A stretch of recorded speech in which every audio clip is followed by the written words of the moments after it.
Oke, channel dadakan kali ini akan membahas tentang kontaktor, sebagaimana fungsinya dan jenis spesifikasinya dan cara pengecekan kontaktor yang bagus.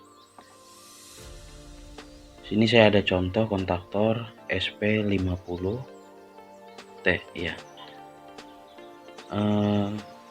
Itu SP50 adalah sebagai keterangan batas maksimum ampere. Jadi tidak boleh melebihi batas ampere 50 ampere ya. Nah, yang saya tunjukkan pakai spidol itu adalah kontak utama dari kontaktor atau namanya kontak power. Jadi kalau magnetic kontak itu ditekan, maka kontak utama L1, L3, L5 ke bawah line itu akan terhubung. L1 dan nomor 1 dan nomor 2 akan terhubung, nomor 3, 4 terhubung, 5 dan 6 terhubung. Nah, yang sebelah pinggir itu yang NONC itu adalah kontak bantu namanya. Ya. Kontak bantu.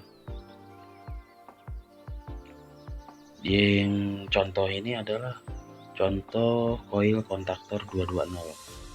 Itu A1 dan A2-nya di atas itu.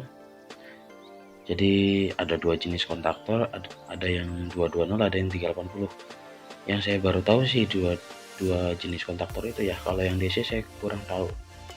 Saya agak lupa juga. Saya contohkan untuk pengecekan kontaktor yang masih bagus. Oke. Jadi kalau ditekan magnetik kontak magnetik itunya, dia akan terhubung. Nah, ya. Itu saya gunakan ohmmeter.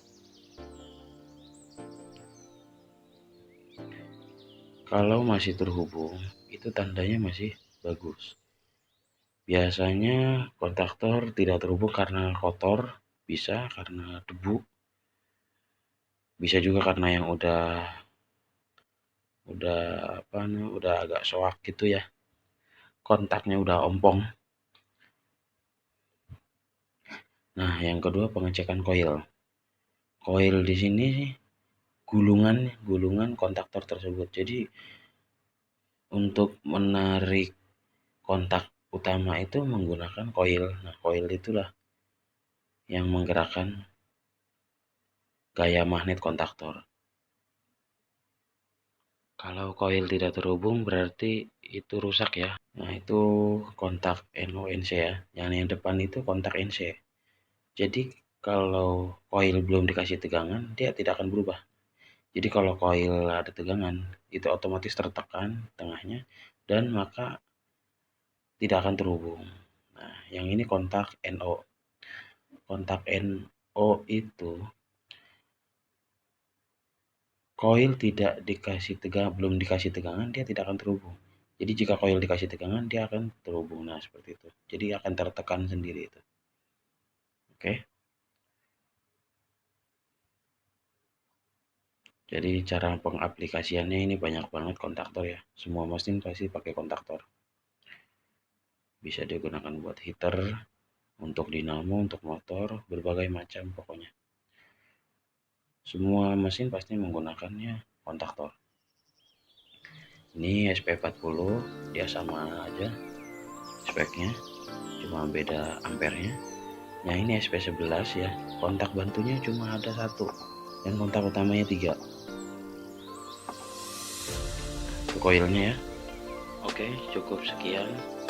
Di video selanjutnya saya akan menjelaskan wiring diagram dari kontaktor start stop.